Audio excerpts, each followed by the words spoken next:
Linha do Tempo Cascavel 71 anos. Uma homenagem da CBN Cascavel, com o apoio cultural da Prefeitura de Cascavel, Frimeza e Construtora JL.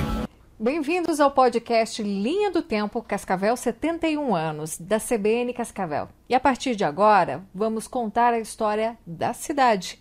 Segundo a lenda, o nome surgiu de um grupo de colonos que, pernoitando aos arredores de um rio, descobriram um grande ninho de cobras cascavéis, denominando o local, então, com esse nome, Cascavel. Mas não é só pelo nome da cobra que se tornou-se uma cidade que hoje conhecemos, mas também pelas suas histórias. E para contar um pouco sobre o município de Cascavel, como surgiu, a sua economia, a sua política, nós vamos conversar com o graduado em Ciências Econômicas pela Faculdade de Filosofia, Ciências e Letras de Cascavel, mestrado em Movimentos Sociais na História, ex-vice-prefeito de Cascavel, também já foi secretário da Cultura e chefe regional de Educação, professor universitário, membro do Conselho da UniOeste e ex-presidente da extinta Companhia de Trânsito, a CCTT, Wander Piaia. Bem-vindo, Wander, à CBN Cascavel. Um prazer estar aqui, falar um pouco sobre a história de Cascavel, né? Uma história bonita, mas pouco conhecida. Wander, tantos anos, a experiência é grande sua também, pelos anos que você está em Cascavel.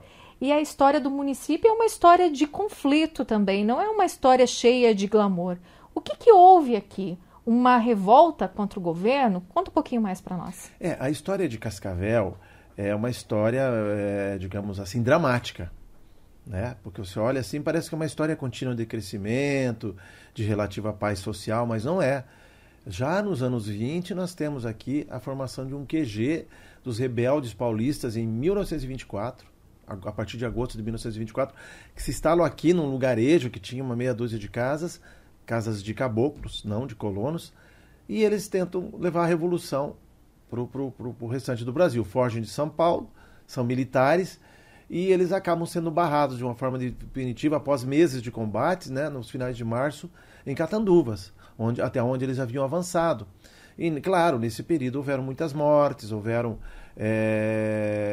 muitos atos de guerra, né, e uma tensão total do governo brasileiro sobre a região oeste do Paraná. E Cascavel era um dos quartéis generais, era um quartel talvez mais importante desses militares, rebeldes também, militares contra militares, legalistas contra rebeldes. Então, Cascavel, por exemplo, até hoje não deu muita ênfase a esse aspecto da história local. Isso merecia um monumento, merecia um destaque ao lugar onde se instalou esse quartel-general, não é? Onde a gente tem uma ideia muito boa de onde teria. Era um quartel, obviamente, de lonas, não é? Porque era um avanço, assim, digamos, lento, né? Mas, enfim, Cascavel já tinha esse perfil. E aí, quer dizer, no sentido de que havia uma dramaticidade no seu solo. Isso acelerou a colonização. Tanto que nós pertencíamos a Foz do Iguaçu. Foz do Iguaçu se tornou um município em 1914, mas antes ela era uma colônia militar. E Cascavel, o patrimônio de Cascavel, começa a ser pensado já após esses combates que terminam em 1925. Porque o governo percebe que aqui é uma área de estratégia. Isso é uma área estratégica de interesse. E começa a se pensar em formar um patrimônio municipal através do interesse do governo de Foz do Iguaçu, pressionado por isso. E aí começa uma medição pro patrimônio de Cascavel, que eu considero... ele está entre os 3 documentos mais importantes da história de Cascavel, e que a CBN está dando uma relevância a isso, que infelizmente ao longo do tempo a historiografia local não deu relevância, mas esse seria, digamos, o primeiro grande documento da formação de um espaço, digamos assim, urbano para a cidade de Cascavel. É um documento que começa a ser construído oficialmente, pensado em 1926, construído a partir de 1930, e aí ele vai andando no Estado até que em 33, 34 o Estado dá o seu endosso, né, e confere que aquelas terras eram doação do Estado para a formação do patrimônio de Cascavel, né? Mas a cidade também tinha muitos estrangeiros, paraguaios, uruguaios. Quantas nacionalidades já tinham aqui antes desse conflito? A população era muito rarefeita, eram poucas pessoas, mas haviam sim mais paraguaios proporcionalmente do que brasileiros, porque eles faziam um trabalho de colheita da erva mate por 6 meses do ano. Para empresas obrangeiras, estrangeiras, que tinham, por parte do Estado, digamos, um contrato com o Estado do Paraná para explorar essa erva mate, porque aquele era um território vazio, de pouco interesse para o Estado. A única cidade que poderia ser considerada uma cidade, inclusive urbanizada, bonita, era Guaíra. Né? Mas obviamente que era uma cidade de 4, 5 mil pessoas. Mas para os padrões da época já era uma boa cidade. E aí não tínhamos mais nada. Foz do Iguaçu era uma colônia militar, com muito menos pessoas, não é? Que vai se desenvolver quando se transforma em município em 1914.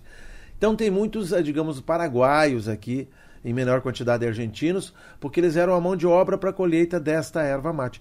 Quando Cascavel passa a ser município em 1951, havia, digamos, uma colônia de paraguaios muito grande em Cascavel. E se esqueceu completamente essas pessoas, né? Porque na medida que vem a colonização e, entre aspas, expulsas essas pessoas, que eles eram mais ligados que a terra, a uma extração, digamos, do que a terra provia de comida e tal, e eles não formavam grandes capitais. Quando vem o colono do Rio Grande do Sul, ele já vem com a cabeça na formação de grandes capitais. Aí ele, de fato, coloniza. E essas pessoas que não estão ligadas a esse ímpeto colonizador vão perdendo espaço. Então não é que seja que diz, olha, você vai embora daqui. É que automaticamente a pessoa pensa, pô, minha terra não valia nada, meu lote, minha terrinha, estão me dando uma graninha por essa terra. Ele vendia e ia embora. Mas os paraguaios são importantes nos primeiros momentos da formação de Cascavel. Assim como os caboclos que aqui estavam desde 1915, 1920, que também foram, entre aspas, expulsos, porque o caboclo é diferente do colono, né? O colono tem uma dinâmica de acumulação de riqueza, de produzir bens materiais. O caboclo, ele vive mais da subsistência, vive na sua casinha, plantando sua mandioca, o seu feijão, né? E mantendo, criando suas galinhas e mantendo a família. Então eles não traziam realmente, digamos assim, um progresso no sentido que hoje nós conhecemos e tantos louvamos em Cascavel. Mas eles eram os habitantes anteriores, né? Que também merecem nosso respeito e consideração. E não houve nenhum conflito entre esses caboclos e esses novos colonizadores na cidade? Muitos. Esse é um dos aspectos da dramaticidade da história de Cascavel. Eu costumo dizer, olha, essa história que parece bonitinha, linear, tranquila, é uma história que tem muito sangue desde o começo. De fato, a partir dos anos de 1950 e aí os anos de 1960, até uma parte dos anos de 1970, nós vamos contar 2 décadas de muita violência praticada, principalmente no campo, em função da posse da terra. Porque aqui um aspecto muito importante é que a terra não era de ninguém, era uma terra devoluta, era uma terra que pertencia ao governo federal, mas que na verdade o governo estadual também dizia que pertencia a ele. Enfim, era uma terra que não tinha titulação. Então era um lugar ideal para as pessoas que não tinham muitas posses ou que sonhavam com uma vida melhor chegarem aqui e digamos assim, colocarem uma casinha num pedaço de terra e dizer, essa terra é minha, né? Começar a plantar ali. E muitas vezes eles usavam tanto de violência no sentido de para proteger, precisavam andar armados para que não viesse outro invasor, assim como muitos eram invasores. Não é? As histórias dramáticas, por exemplo, ocorrem de se queimar casas de caboclos, né, para expulsá-los, e o caboclo, temendo por sua vida, temendo pela sua família, acabava indo para outros lugares de terras devolutas, avançavam, cruzavam o Rio Paraná e acabavam indo lá para o Mato Grosso, hoje o Mato Grosso do Sul, e avançando até o Mato Grosso do Norte. Havia assim, tanto é que se colocou, digamos, uma pedra sobre essa história de Cascavel por muitos anos, mas Cascavel era considerada por alguns, à época a gente não tinha uma estatística muito exata sobre isso, mas alguns jornais retratavam como Cascavel como a cidade mais violenta no Brasil. Quando? No final dos anos 50 e nos anos 60 todo. Por 20 anos era uma cidade de muita violência, especialmente no campo. E que às vezes essas barbáries, essa luta acabava acontecendo também dentro da cidade, né, desses conflitos. Então essa história, ela foi, digamos assim, soterrada, porque é uma história de sangue, de violência, é uma história de chacinas de muitas famílias, mas também é uma história que tem o seu lado, digamos, poética, uma história de luta e de conquista. Porque nem todos que estavam envolvidos nessa luta pela terra se envolveram efetivamente em algum ato, digamos, de violência. Muitos chegaram, pegaram um pedaço de terra, colocaram um revólver na cinta e vou cultivar e vou criar minha família aqui, pronto. E nunca ninguém incomodou eles, ele também nunca incomodou ninguém. Mas muita gente teve a posse da terra desse modo. Aí quando vem os governos militares, principalmente a partir de 1968, eles vêm com urgência regularizar os conflitos fundiários e aí eles acabam antecipando a normalização da titulação de terras. Quem tem em cima daquela terra? É o seu Vander. Quantos anos está aqui? Estou há 15 anos, então prova isso que eu te dou a posse da terra, compreende? Te dou o documento efetivo de terra e tal, né? Independente se eu tivesse ou não tomado de outra pessoa em épocas anteriores. Então, isto eu trabalho bastante, até eu tenho um livro que me orgulho, que é o Terra, Sangue e Ambição, que é uma espécie de homenagem à cidade de Cascavel, que está na 2ª edição. E eu trabalho em alguns capítulos muito essa questão da luta pela terra. E essa luta pela terra, paradoxalmente, é que vai formar essa Cascavel dinâmica, extremamente competitiva, de pessoas extremamente trabalhadoras, né, mas também extremamente ambiciosas, porque sem ambição, que muitas pessoas condenam, mas sem ambição não teríamos uma cidade jovem ainda, do tamanho e da dinâmica que ela é. Então, as pessoas envolvidas nisso, eles iam para o tudo ou nada. Ou eu vou me dar bem na vida, ou eu vou perder minha vida. E esse espírito ficou presente desde aqueles primórdios da história de Cascavel. Então, essa história de conflito não é algo que a gente tem que dizer isso nos envergonha. Não nos envergonha. Era uma coisa que a gente fala que era a tipicidade do Brasil naquele momento. A forma que as pessoas encontravam para obter seu quinhão, o seu espaço de terra, em terras devolutas. Agora, é importante citar também que Toledo tem uma história importante com Cascavel, porque são cidades gêmeas, e Toledo ela foi uma colonização totalmente organizada. Não houveram conflitos de terra, porque tinha uma colonizadora que comprou, já te dava a titulação, já te dava a escritura e controlava, tipo assim, tinha sua própria polícia, digamos assim, que impedia que alguém fosse invadir terra. Aqui não, quem que era a polícia? Era você mesmo. Então era uma terra, aqui era a lei do mais forte.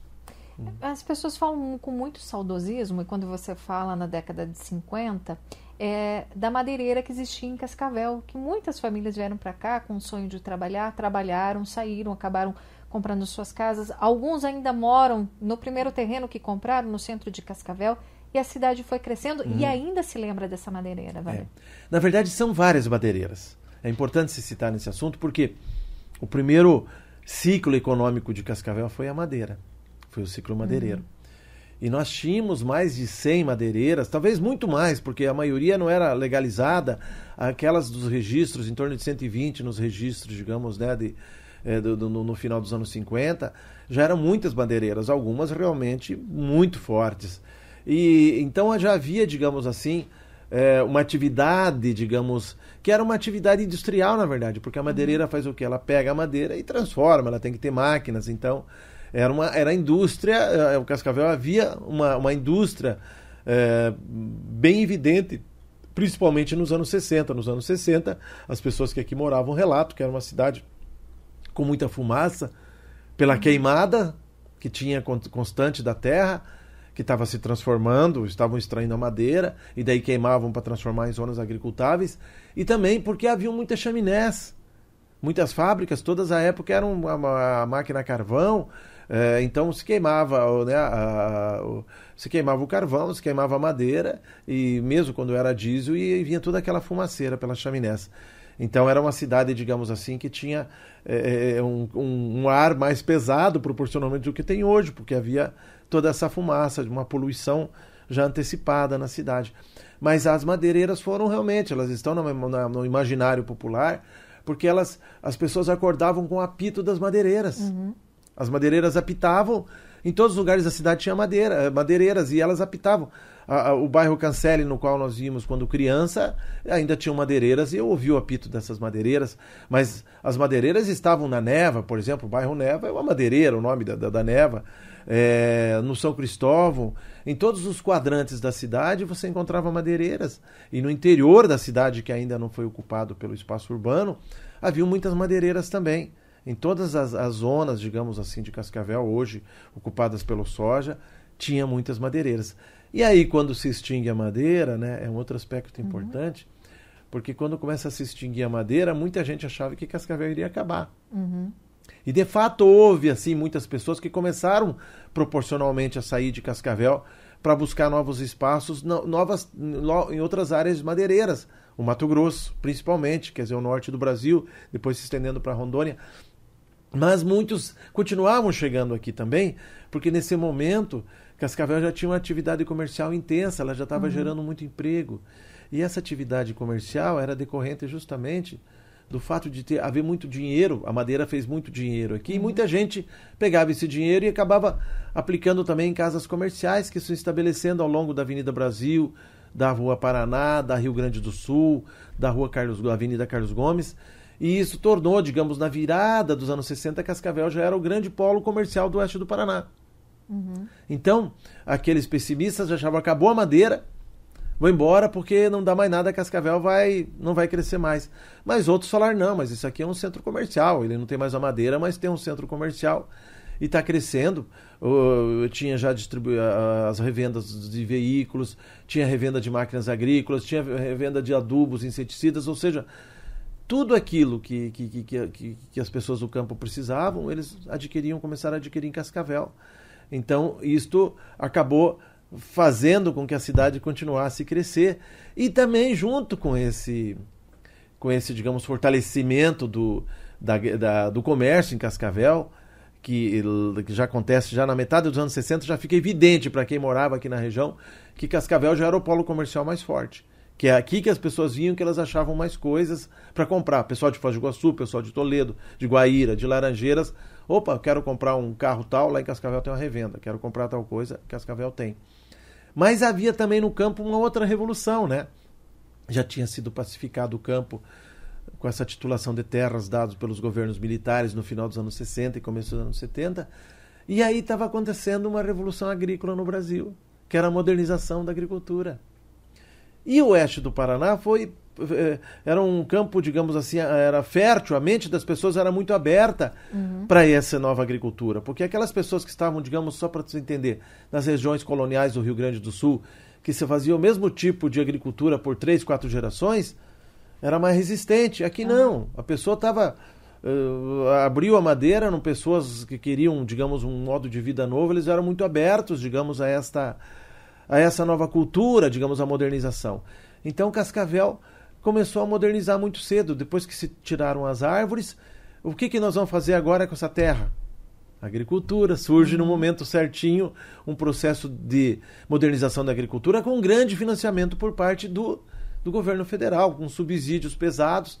Havia, inclusive, uma aliança com os Estados Unidos, a chamada Aliança para o Progresso, que o Brasil precisava produzir mais alimentos. Então o governo federal incentivava isso, dava subsídio para a compra de máquinas, para a compra daquilo que fosse necessário, e com isso houve uma nova explosão. Cascavel passa do setor madeireiro, digamos, do ciclo madeireiro, para o ciclo agrícola e comercial também, que era o comércio forte, cada vez mais forte na cidade, e a agricultura cada vez mais forte nas zonas rurais. E isso somando dava, digamos, uma nova musculatura à cidade de Cascavel. Ou seja, ela não tinha como parar de crescer. Né? E de fato continuou crescendo, como hoje nós vemos, né? Essa dinâmica toda de uma cidade que a todo dia nos traz novidades, né? Que deixam quem está de fora assim embasbacado, né? Poxa, olha a Cascavel, o que está acontecendo com Cascavel? Projetos imobiliários, projetos industriais, não é? Projetos de modernização agrícola, enfim. Ela, digamos assim, aproveitou todas as etapas do seu crescimento econômico, né? E isso deu essa musculatura toda que hoje vemos na cidade de Cascavel. Wander, a gente falou da questão da madeira, mas teve a política também em Cascavel, que desde o início também não foi uma coisa muito fácil. Verdade. Porque quando a gente tem que narrar a história de um lugar, ela envolve pessoas. Então a gente não pode contar só sob o ponto de vista viés político, nem só sob o ponto de vista, digamos, econômico, nem só sob o ponto de vista cultural, mas tem que somar todos eles. Né? Então, a política em Cascavel, desde cedo, ela foi muito aguerrida também, E ela refletia aquele espírito daqueles moradores dos anos 50, 60, que eram briguentos no sentido de que eram lutadores, que podiam ir por tudo ou nada. E tivemos, digamos, eu diria assim que Cascavel crescia independente dos seus políticos nos anos 50 e 60, mas não que não fossem importantes. Porque você pode contar a história de uma cidade só dizendo em tal dia inaugurou tal lugar, tal dia inaugurou outro lugar, tal dia inaugurou o posto de saúde tal dia inaugurou a prefeitura.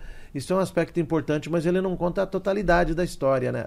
A totalidade da história, na verdade, ela é contada muitas vezes pelas pessoas incógnitas, sabe? Por aquele sujeito que está no seu dia a dia trabalhando e que nunca vai ficar com o seu nome para a história e tal. Então ele tem uma dimensão muito social muito grande. Mas a política, eu quero chamar a política junto com pelo menos mais duas coisas dramáticas que aconteceram em Cascavel. A queima da prefeitura municipal, que foi um ato político, mas de interesse econômico também, em 1960, né? Se queimou a prefeitura de Cascavel, um incêndio criminoso que os inquéritos nunca chegaram a nenhuma conclusão, mas todos sabem que havia interesses óbvios de se queimar documentos acerca de lotes que se chamavam lotes foreiros, e que era necessário, digamos, eliminar a memória desses lotes foreiros para que algumas pessoas tomassem posse definitiva de lugares ao longo da Avenida Brasil, da Rua Paraná, da Rio Grande do Sul, do centro da cidade, que estavam se valorizando muito rapidamente. Isso teria interesse do próprio prefeito da cidade na época ou não? Eu diria que é muito difícil dizer. Creio que não era do prefeito, mas de grupos de pessoas interessadas que isso acontecesse para que eles, digamos, tivessem garantido suas posses, que não houvesse contestação e que também pudessem se apossar. Porque na mesma coisa que eu falei que eu havia na zona rural, digamos, a posse da terra, na zona urbana acontecia também isso. Por quê?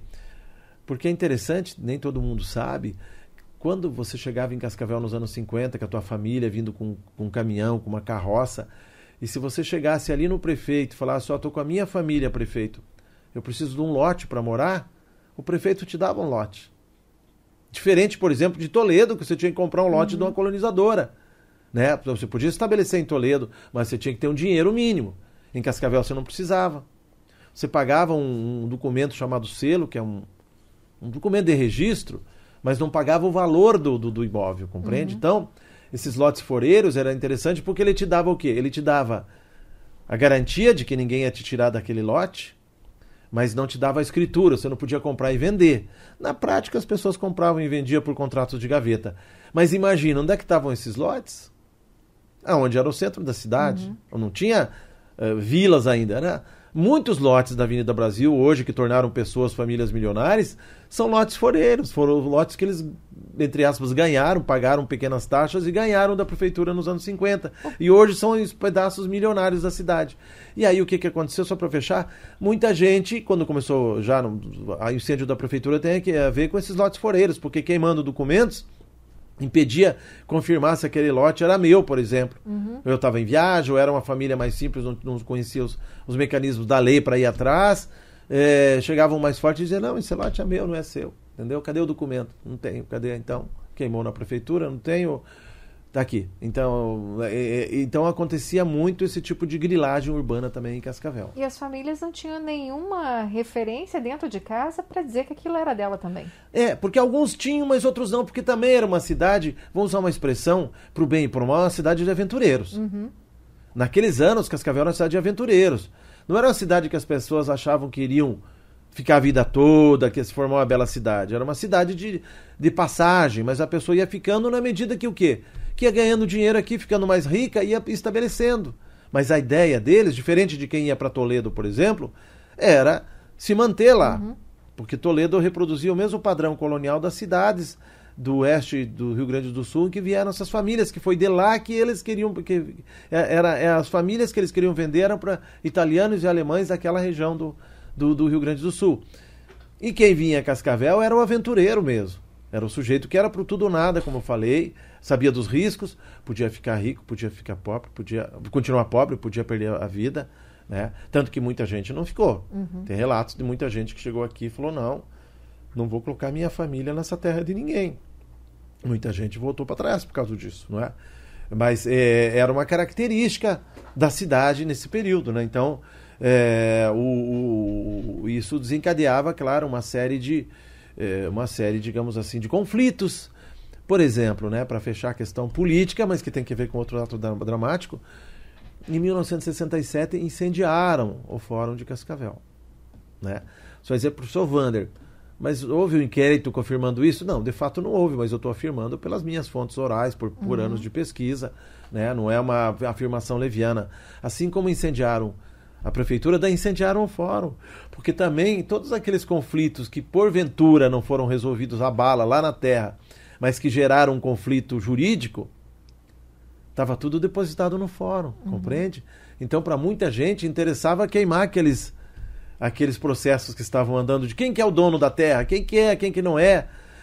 Porque eu estou tentando resumir uma coisa que era muito complexa. O próprio governo do estado se envolvia em dupla, tripla titulação. Essa pergunta eu tinha sobre o governo do estado, como que ele intervia nisso aqui no município? Ele fazia assim, o governo do estado fazia vistas grossas, porque para ele interessava colonizar o oeste do Paraná.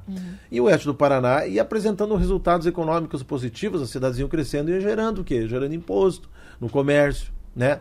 Em atividades industriais, exportando madeira via principalmente Foz do Iguaçu. Então, o governo fazia vistas grossas, né, para esse tipo de ação. Mas, ao mesmo tempo, o governo montou, por exemplo, um departamento de... me foge aqui agora. Enfim, o departamento de ocupação das terras do oeste do Paraná, um nome um pouquinho diferente, que visava regularizar a ocupação das terras do oeste do Paraná. Mas ali também, naquele departamento, havia muito negociata de balcão. Ou seja, haviam coisas fora do normal também. Havia, por exemplo, preferências, havia dupla titulação, havia, digamos assim, o fato de você entregar um título de terra para o João e depois chegar o Luiz e dizer, mas eu tenho também um título de terra sobre esse mesmo local. E vinha o Pedro e também, não, mas eu tenho também um título de terra sobre esse mesmo local. Então ele gerava um imbróglio jurídico muito pesado e muitas vezes, como eu disse, se resolvia a bala, na expulsão, na ameaça, mas muitas vezes ele acabava indo para o jurídico.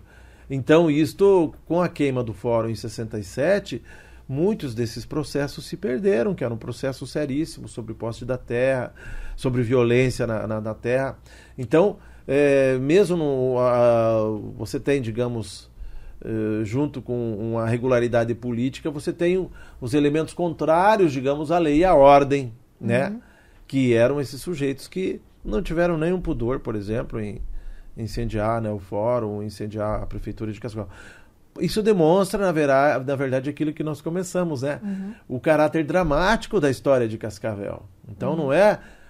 eu digo assim, às vezes tem roteiros, por exemplo, de uma história tranquila que você coloca efeitos dramáticos para chamar atenção. Em Cascavel, ao contrário, ela sempre foi muito dramática. O que se colocou era panos quentes para se evitar, porque há um peso, né, muito grande nessa história. Mas será que família tal...